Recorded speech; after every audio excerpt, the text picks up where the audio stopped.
Hello students, how are you? In our last video, what we learned? We learned about the percentage and its application that was based on 6th standard. Alright? We are doing today also the same topic, profit, loss, discount and their applications, but based on 7th and 8th standard. Alright? थोड़ा सा detail में जाएगा, वो थोड़ा brief में था, उसमें just introduction थी, अब ये थोड़ा डिटेल में जा रहा है। तो करें स्टार्ट। ओके, कस्टमर और हमारा सेलर या फिर यूं कहें कि शॉपकीपर, ये किन किन चीजों के साथ डील करते हैं? ये डील करते हैं CP, alright, mark price, selling price, discount, profit, loss.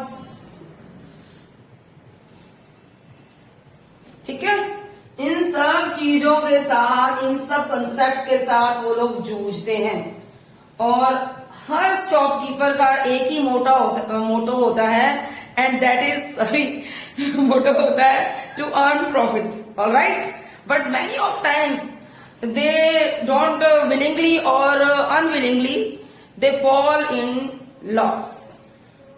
So what happened? कई बार कस्टमर का भी तो फायदा होना चाहिए ना, जरूरी थोड़ी है हमेशा कि दुकानदार का ही फायदा हो, तो समटाइम्स कस्टमर फायदे में चला जाता है। Alright, we are going to study now these sums and going to learn these type of sums. ठीक है, ओके। ऑलराइट, अभी मैंने थोड़ी सी आपको इंट्रोडक्शन दी थी, अभी हम इससे रिलेटेड सारी क्वेरीज को सॉल्व करेंगे। ठीक है, क्योंकि चैप्टर को हमें अच्छे से समझना है। Alright, the first some is the salary of a person was increased by 15%।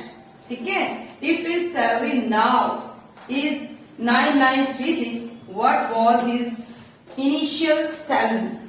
ठीक है, अब क्योंकि हमारा ये जो प्रॉफिट लॉस एंड डिस्काउंट है ये बेस है सीपी, एसपी, इन सब पर, तो हम मान लेते हैं कि the salary of a person was increase by 15%।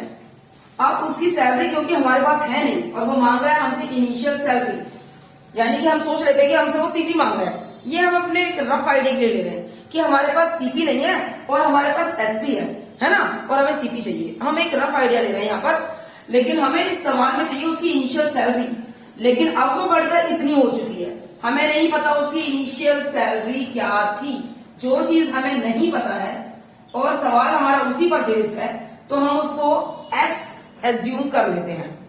यहां हमने उसकी इनिशियल सैलरी को मान लिया है एक्स। ये बहुत ही सिंपल सम है।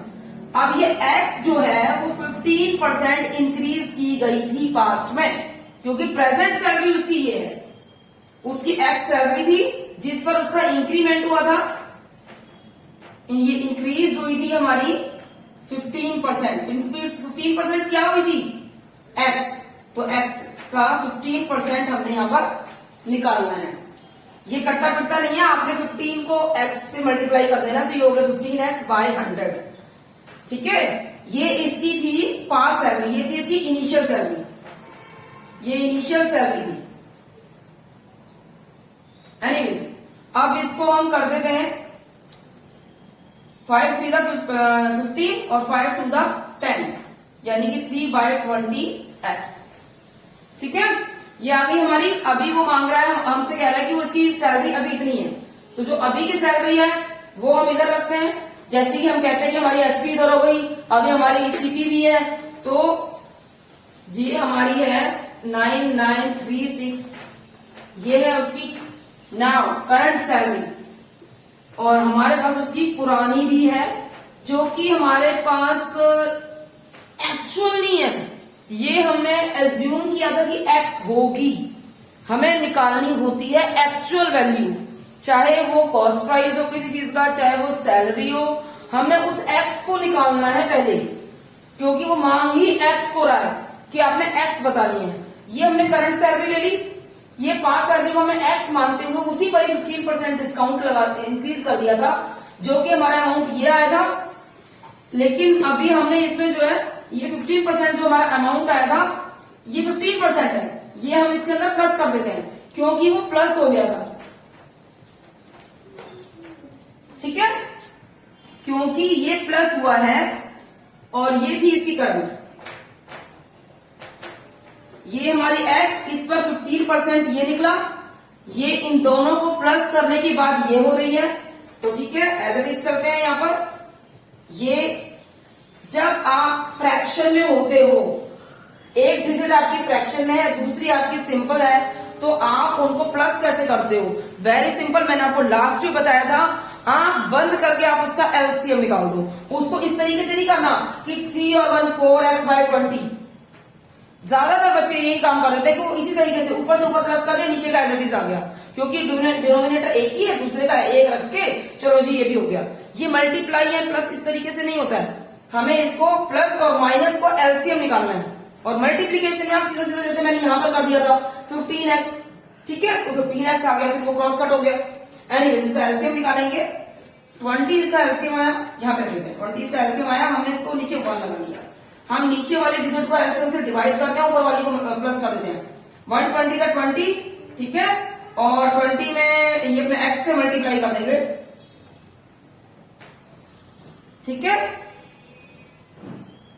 ये 20x आ गया, क्योंकि हमने जो डिनोमिनेटर है उससे एलसीएम जो हमारा निकला है उसको हम डिवाइड करेंगे, न्यूमिनेटर को हम उसमें मल्टीप्लाई करेंगे।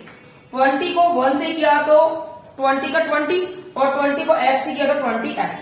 जब हम 20 को 20 से करेंगे तो 21 आएगा, और 1 को जब 3 से करेंगे तो 1 3 3x आ गया। ये बहुत सारे बच्चों को आता होगा, बहुत ही कई आपका 6 में आपने किया ही है, एक साल पुराना हो चुका है। एनीवेज 3 और 2 5, अब ये प्लस हो जाएंगे क्योंकि हमारे पास डिनोमिनेटर दोनों का ही 20 ऑलरेडी आ चुका है, न्यूमिनेटर जो दो है उन दोनों को हम प्लस कर देते हैं, ठीक है, तो ये बन जाता है हमारा 23x, x not x square. x और x को आप प्लस करोगे तो x ही रहेगा, x और x को आप मल्टीप्लाई करोगे तो वो x स्क्वेयर हो जाएगा। जब आप पॉलिनोमियल्स करोगे तो उसमें वो सारा चैप्टर इसी पर ही बेस्ड है, वो हम लेटर करेंगे, फिलहाल हम कर रहे हैं profit loss and it's applications, alright. तो x में x प्लस करने पर x ही आता है, वो स्क्वायर नहीं होता, ये x ही रहा, ठीक है।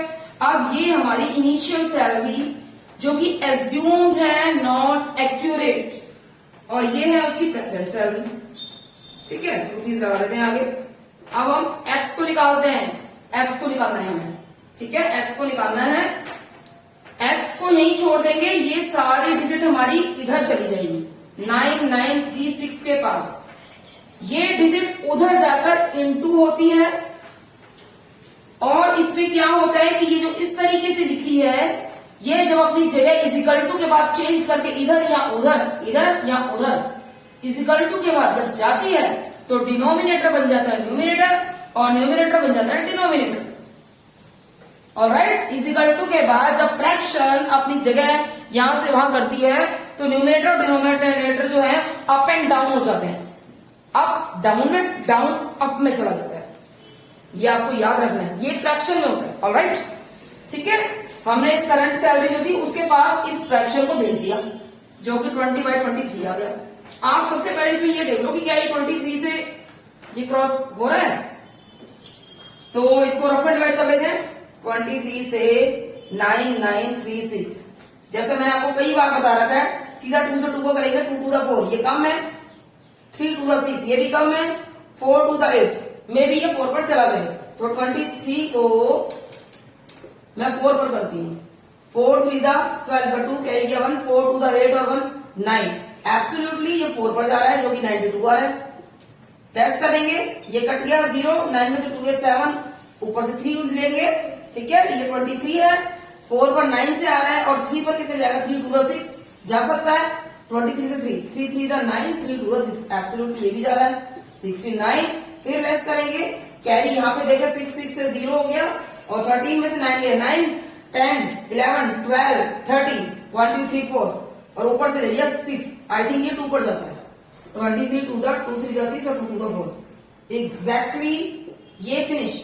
तो ये 4 3 2 का ये पूरा पूरा 4 3 2, ठीक है, और ये इंटू हो रहा है 20 से, 20 से वेरी सिंपल, 0 का 0 लगा दो, 2 का टेबल पढ़ो, 2 to the 4, 2 3 the 6, 2 4 the 8, ये है एक्स और एक्स थी इनिशियल सैलरी 8640 रुपीज लगाना ना भूलें और यही इसका आंसर।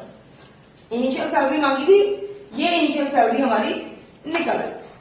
ठीक है, जो चीज मांगी थी उसको हमने एक्स एज्यूम किया, उसी के ऊपर ही जो उसने इंक्रीज किया था क्योंकि वो उसी पर हुआ था, उसी पर ही पहले वो इंक्रीज अमाउंट निकाला, फिर उस अमाउंट को उस इनिशियल एज्यूम में हमने प्लस करना है। ये स्टेप भूलना नहीं है। जो भी हम परसेंटेज में डिस्काउंट निकालें या प्रॉफिट निकालें या लॉस निकालें, फिर उसको जिसके ऊपर वो निकाला है उसमें प्लस माइनस करना ना भूलें। डिस्काउंट और लेस को हम माइनस कर देते हैं, लॉस को, और प्रॉफिट को हम प्लस कर देते हैं। ठीक है, अगर उसने कुछ दे रखा है उसको ऑलरेडी पहले आज का, तो वो वहां रख दिया, उस तरफ निकालेंगे दूसरा एंड देन हमने पुराना निकाल लिया। इस तरीके से देखोगे तो समझ जाओगे। एक बार रिवीजन की जरूरत तो पड़ेगी। अब करते हैं अपना नेक्स्ट सम।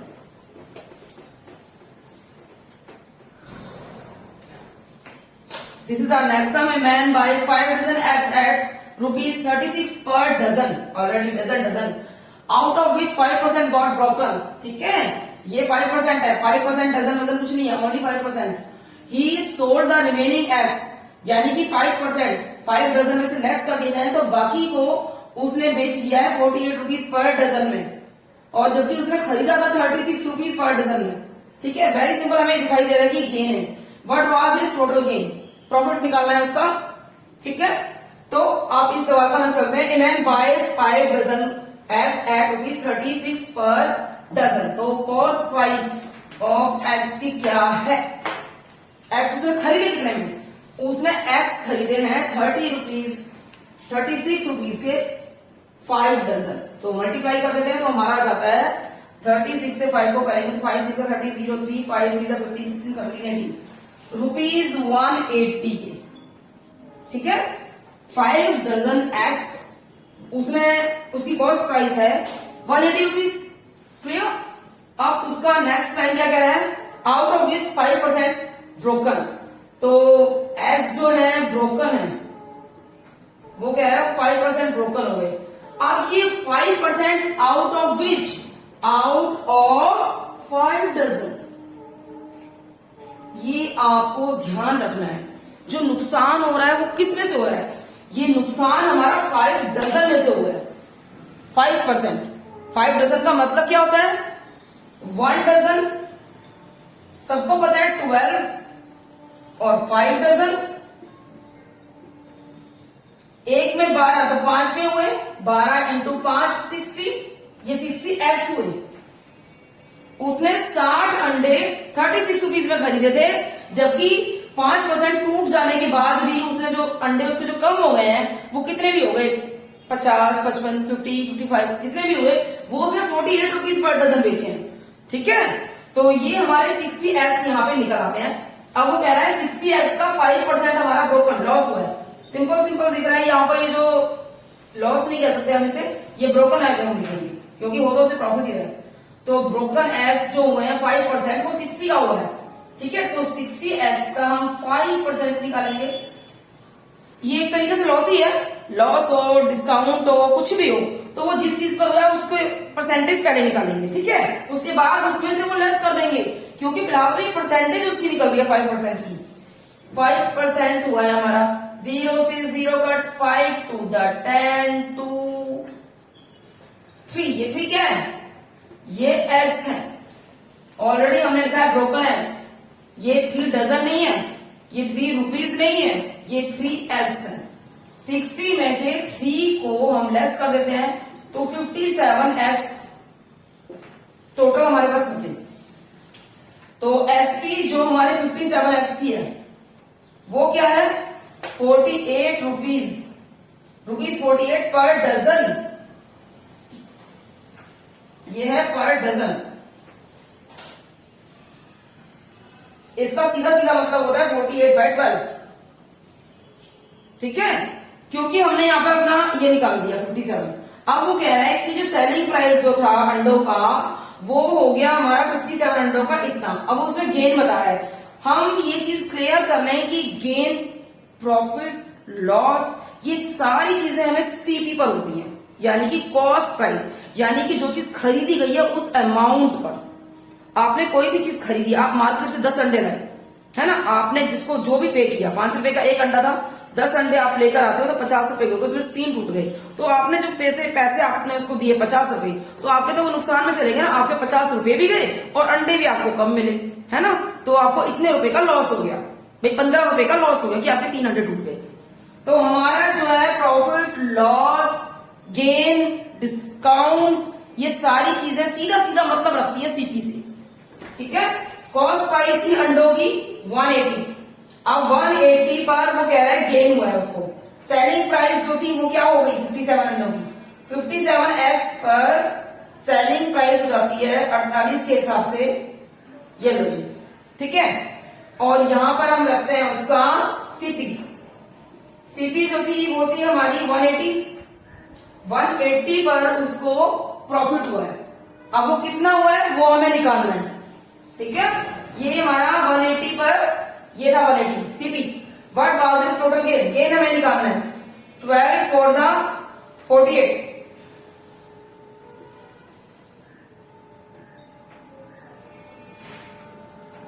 तो ये कह सकते हैं कि 57x जो उसने यानी कि सेलिंग प्राइस जो था वो था हमारा 228, ये रुपीस है, क्योंकि 3 अंडे टूटने के बाद 57x बचे थे, वो उसने 48 रुपीज पर डजन यानी कि बाय 12 के हिसाब से बेचे, तो फिर 50 का ये जो हमारा सेलिंग प्राइस हो गया वो क्या हो गया, ये हो गया ₹228, ठीक है। अब हमें निकालना है गेन, गेन हम कैसे निकालेंगे, हमारा गेन निकलेगा, गेन का formula SP minus CP, gain बोले या प्रॉफिट बोले, ये अमाउंट है, प्रॉफिट ऑन गेन अमाउंट, यहां मैं लिख देती हूं अमाउंट, ये अमाउंट का फॉर्मूला है, परसेंटेज वाला होता है, ठीक है, ये अमाउंट फॉर्मूला है। अमाउंट अगर आपको निकालना है प्रॉफिट या गेन का, तो जो भी आपने सेल करी है उस अमाउंट में से जो हमने खरीदा है उस अमाउंट को निकाल दे तो आपको गेन आ गया। हमने सेल किया था 228 में, यहां 228 में सेल किया और हमने खरीदा था 180 में, तो 228 में से 180 लेस कर दो 8, यहां से ये ले लिया और यहां से 1 का 1 0, 12 में से 8 गया 4, 48 रुपीज। अब ये 48 रुपीज है गेन, गेन है हमारा ₹48, क्योंकि वो हमसे गेन मांग रहा था इस पूरे सवाल में, इस पूरे सवाल में उसने हमसे गेन मांगा था और इस तरीके से हम गेन तक पहुंच गए। याद रहे हमारा प्रॉफिट होता है, लॉस होता है, डिस्काउंट मिलता है, वो सब कुछ सीपी पर होता है, ठीक है। सेलिंग प्राइस पर ये सब कुछ नहीं होता है, ठीक है। सब कुछ हमें नुकसान हो रहा है वो भी सीपी पर हो रहा है, फायदा हो रहा है वो भी सीपी पर हो रहा है, ऑलराइट। तो ये हमारे सम था, इसको देखेंगे समझेंगे, ठीक है।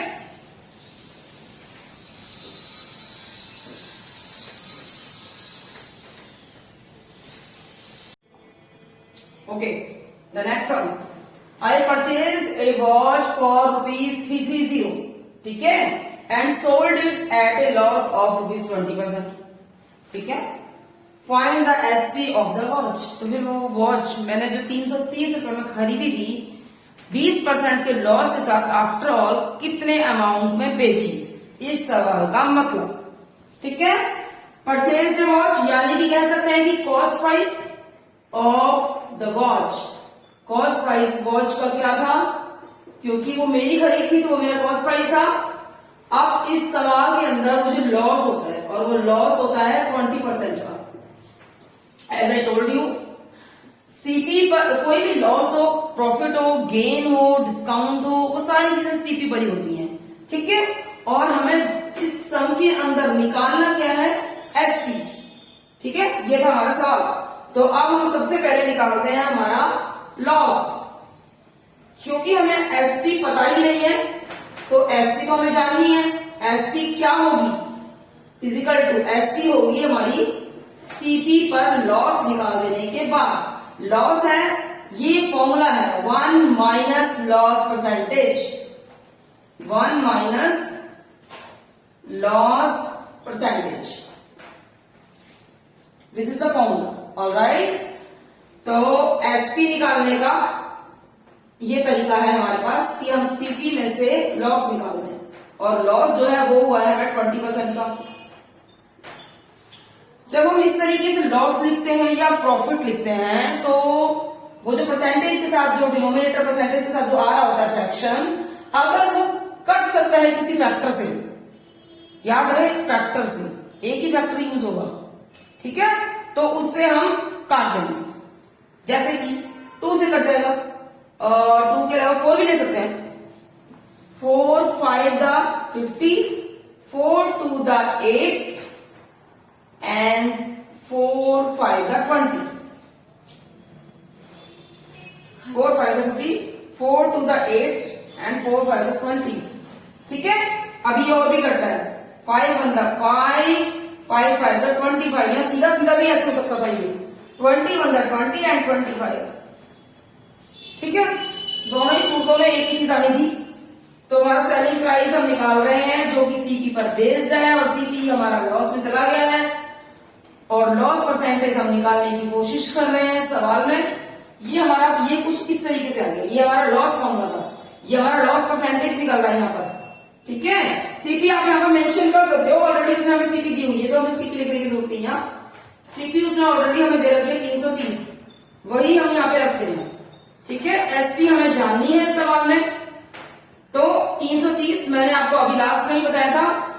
अगर एक हमारा सिर्फ न्यूमरेटर मतलब एक ही डिजिट है और दूसरी हमारी फ्रैक्शन में है, और वो सम हो रही है या फिर सब्सट्रैक्ट हो रही है, तो हमें इस तरीके से वो कैसे करेंगे, हम उसका ले लेंगे एलसीएम। एलसीएम निकालना आता है ना, हमारे पास 5 है, हम दूसरे का 1 मान लेते हैं, ये 1 मिल गया। ठीक है, तो 5 1 द 5, काम खत्म। एलसीएम 1 से नहीं स्टार्ट होगा, प्राइम नंबर से स्टार्ट होता है LCM. Alright, for this you can watch my prime factorization LCM. Alright, देखी होगी लास्ट वीडियो है हमारी। तो ये 5 से हो गया, 1 से हम नहीं करेंगे। ठीक है, ये 5 एलसीएम निकल आया। अब जो डिनोमिनेटर है उसको, जो हमारा एलसीएम यहाँ पे निकला है उसे डिवाइड करना होता है, न्यूमिनेटर से उसको इनटू करना होता है। ये होते हैं फंडे, इस तरीके से करने के एलसीएम फ्रैक्शन वाले। ठीक है, फ्रैक्शन वाले एलसीएम निकालने की 1 5 द 5 और 5 इंटू 1 5 का 5, 5 से 5 डिवाइड करेंगे तो 1, और 1 से इंटू 1 करेंगे तो 1 का 1। ठीक है, अब ये हम माइनस कर देते हैं, 5 में से 1 गया 4 और नीचे 5 एज इट इज। ये हमारा आया है लॉस परसेंटेज, और ये हुआ है हमारे सीपी यानी कि 330 पर। 330 को उठाना पड़ा है 4/5 का लॉस परसेंटेज।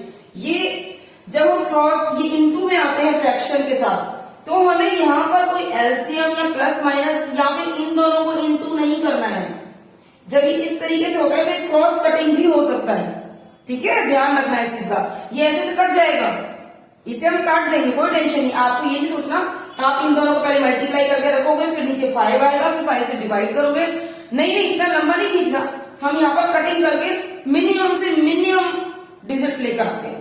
ठीक है, हमने 5 से काटना शुरू करेंगे, 5 से काटेंगे, 5 6 का 30। ठीक है, 30 फिर 5 6 का 30। ये आप यहां से इस तरीके से डिवाइड करके देख सकते हो। 3 3 से 5 6 का 30, फिर 3 0 5 का 30, एंड नाउ कंप्लीटेड डिवाइड। तो ये 66, और 66 को इंटू करेंगे हम 4 से, तो 66 को इंटू 4 से, 4 6 का 24, 4 6 आ गए 24 एंड 2 26, यानी कि 264 रुपीज का उसको उठाना पड़ा था लॉस।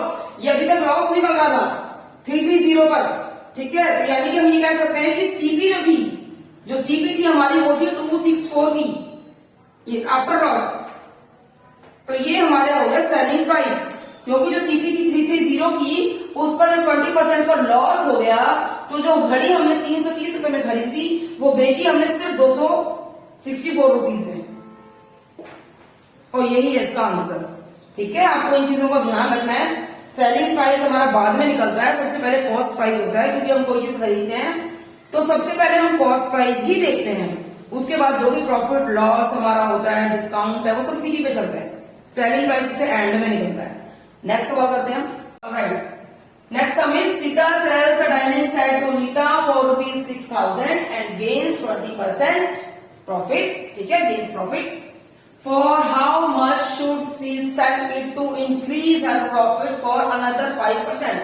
फर्स्ट टाइम बेचा 6,000 रुपए का, 20% प्रॉफिट कमाया, एक बार और बेचना है और वहां पर उसे 5% प्रॉफिट और कमाना है, 20 के लाभ। यानी कि सेलिंग प्राइस 6 है और प्रॉफिट दो बार कमाना है, एक बार हो चुका है, एक बार और कमाना है।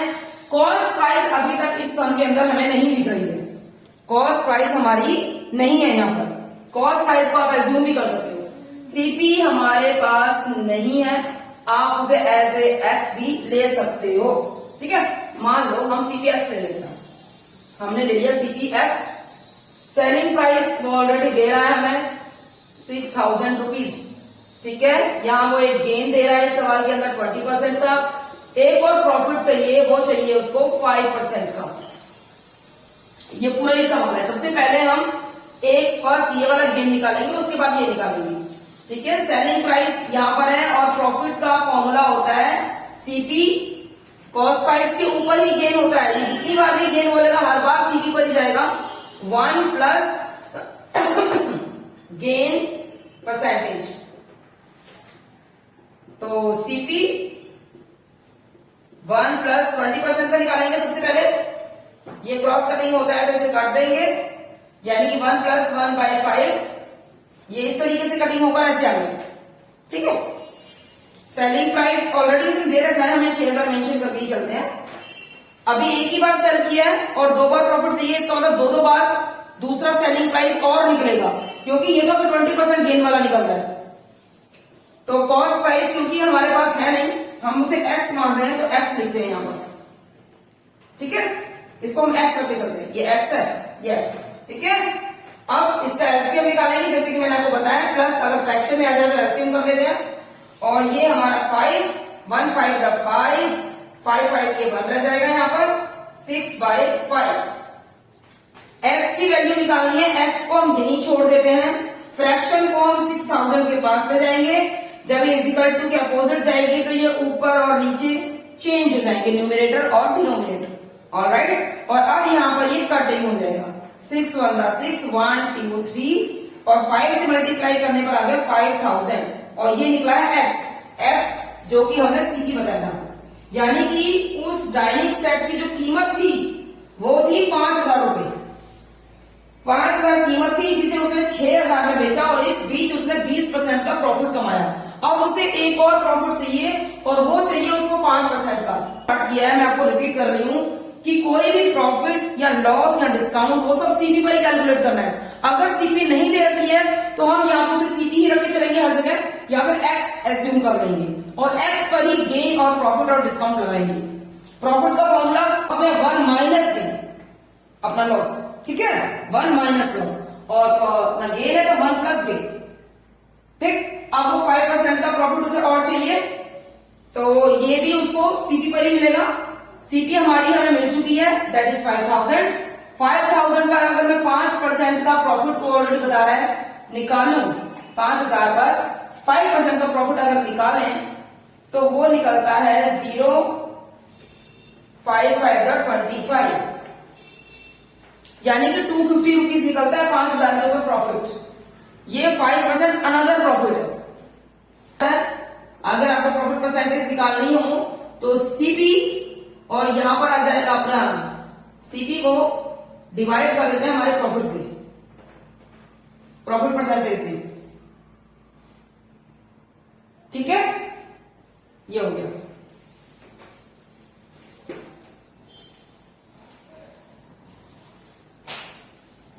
ऑलराइट, तो अब हमारा सीपी हो जाता है 250 रुपीज, 5,000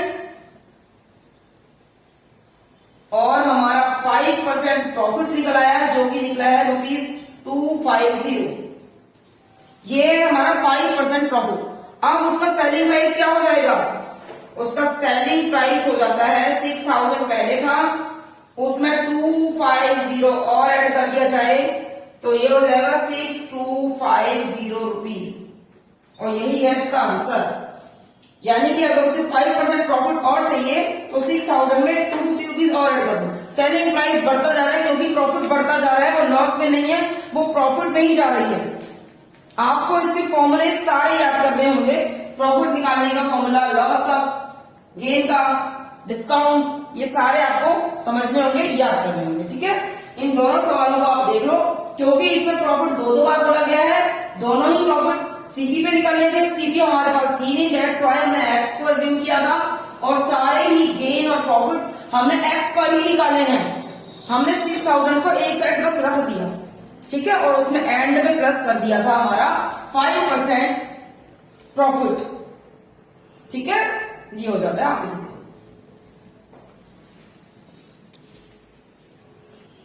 ऑलराइट, तो सवाल है हमारा, a man buys 2 pens, 2 pen खरीदे एट ₹20 ईच, एक पेन 20 रुपए का, और हो गए टोटल 40 रुपए के। सिंपल। ही सेल्स वन एट ए गेन, एक को उसने प्रॉफिट पे बेचा है जो कि 5% है, and the other one loss पे बेचा है जो कि वो भी 5% है। Find his gain and loss percentage. ये सब मैंने यहाँ पर इसलिए लिखा है क्योंकि इसमें लॉस भी है और गेन भी है, और इसमें सीपी भी है। आपको निकालना है सेलिंग प्राइस। ऑलराइट, तो याद ये रखना है कि लॉस परसेंटेज हो या फिर गेन परसेंटेज हो, दोनों के दोनों ही सीपी पर होते हैं।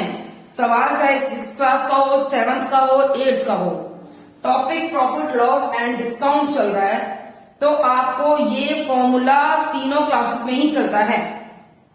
प्रॉफिट एंड लॉस, गेन और लॉस दोनों ही सीपी पर कैलकुलेट होते हैं, don't forget it. Alright, selling price पर ये सब कुछ भी नहीं होता, सेलिंग प्राइस एंड में निकलता है। वो सारे इन सब उतार चढ़ावों को झेलने के बाद सबसे एंड में फिक्स किया जाता है कि now this is the selling price of this product. ठीक है, ऑलराइट, तो ये हमारा समय है इमैन बायस। तो याद रहे कि ये 2 पेन के बारे में है, तो दोनों पेन की अलग अलग सीपी लेंगे और उनपे अलग अलग कैलकुलेशन चलेगी। ठीक है, तो सीपी ऑफ पेन, एक पेन की सीपी क्या है, वो है 20 रुपए, क्योंकि ईच है एक पेन की सीपी, ये हो गई। अब इसमें गेन कितना हुआ, उसे गेन होता है उसको 5% पर, गेन हमारा सीपी पर ही होता है। ठीक है, हो गया क्लियर। जब आप ये 2 लाइनें लिख देते हो अपने किसी भी सम में, सीपी ये, गेन ये, सीधा साधा आपका फटाक से जो चीज निकल कर आती है वो होता है सेलिंग प्राइस। हो गया ये सब कुछ। आपको मार्केट में बेचने के लिए प्रोडक्ट तैयार है या फिर वो बिक चुका है, हम उसके साथ जो भी था उसका वो कैलकुलेशन कर रहे हैं। ठीक है, तो सेलिंग प्राइस क्या निकलता है, सीपी, यानी कि हमारा ये 20% है कॉस्ट प्राइस। अगर सबसे पहले तो हम जो 5% का गेन है, वो गेन अमाउंट में कितना होता है वो निकालेंगे। हम पहले परसेंटेज का अमाउंट में कन्वर्ट करते हैं। ठीक है, 20 रुपीज का 5% अगर निकालें, ये मैं सीपी निकाल रही हूँ। ठीक है, ये सीपी 20% थी, अगर मैं इसका 5% निकालती हूं 20, तो ये 1 रुपीज निकलता है, यानी कि गेन जो हुआ है 1 रुपीज का हुआ है। तो सेलिंग प्राइस क्या हुआ, ये गेन है, याद रहे ये गेन है, ये गेन परसेंटेज थी 5%। जब हम 20 का 5% निकालते हैं तो भी आप इस तरीके से भी कर सकते हो, 25 का 100, 5 का 1, तो भी 1 ही निकला। ठीक है, तो ये 1 रुपीज गेन जो हुआ है, अगर मैं अमाउंट में कहूं तो ₹1। आपको सारे सवालों में ध्यान रखना है, डिस्काउंट हो, गेन हो, लॉस हो, उसकी परसेंटेज को निकालने के बाद वो परसेंटेज आती है, यानी कि वो अमाउंट में कन्वर्ट हो गया। फिर आपको उसको सीपी के अंदर ऐड या माइनस करना है। क्लियर, ये प्रॉफिट है तो प्लस करना है, यानी कि सेलिंग प्राइस क्या हो गया, 20 में अगर 1 प्लस करते तो 21 रुपीज। ये था एक पेन का। अब दूसरे पेन की बात करते हैं, दूसरे की भी कॉस्ट प्राइस ₹20 ही थी। अब उस पर वो बता रहा है हमारा लॉस, जो कि है अगेन 5% का, तो हम लॉस परसेंटेज निकालेंगे और उसका फॉर्मूला होता है जो भी हमारा लॉस हुआ है और वो किस सीपी पर हुआ है, ठीक है, इंटू 100। उसी तरीके से प्रॉफिट का भी फॉर्मूला होता है, जो भी आपका प्रॉफिट हुआ है, ठीक है, अब वो किस सीपी पर हुआ है, प्रॉफिट जो हुआ है वो हुआ है सीपी पर इंटू 100। ये फॉर्मूलाज आपने याद रखने हैं। ठीक है, जो भी आपका प्रॉफिट हुआ, लॉस हुआ, वो सबको आपको रखना है। अब यहाँ पर लॉस की बात आ रही है, लॉस हुआ है हमें 5% का, ठीक है, तो 20 पर हुआ है 5% का लॉस, ठीक है, निकाल देंगे। 20 से 5 कर दिया, 5 से 5 कट गया, यहां पर भी 1 रुपीज ही आ रहा है, ये 1 अमाउंट में हो गया रुपीज में, तो हमारा एसपी क्या हुआ, हमारी सीपी थी 20 रुपीज, उसमें से हमारी सीपी थी और इसमें से माइनस कर दिया जाए लॉस, यानी कि माइनस कर दिया जाए 1, तो हमारी एसपी क्या निकलती है, वो निकलती है ₹19, ठीक है। और यहां पर हमने क्या किया था, हमने सीपी में से प्लस कर दिया था हमने गेन को, तो हमारी एसपी निकल आई थी, और यहां पर हमने लॉस को उसमें से निकाल दिया, तो हमारी एसपी निकल आई। अब हमारे पास दो एसपी आ गई। अब आपने इस सवाल में अगर आप चलेंगे तो जो उसमें दो पेन खरीदे थे, तो टोटल कॉस्ट प्राइस क्या थी, 40 रुपीज की, ये थी टोटल कॉस्ट प्राइस। उसी तरीके से टोटल सेलिंग प्राइस क्या हो गया, ये हुआ हमारा, एक में प्रॉफिट था तो 21 में था, आ गया ये, और जो लॉस था वो बेचारा 19 में चला गया, तो टोटल हुआ 9 1 10 0 40, यानी कि ना ही उसे कोई प्रॉफिट हुआ ना ही उसे कोई लॉस हुआ, जो उसे एक जगह लॉस हुआ वहां उसने प्रॉफिट भी कमा लिया, तो ये रहा इक्वल। ओके, अब हम करते हैं नेक्स्ट सवाल।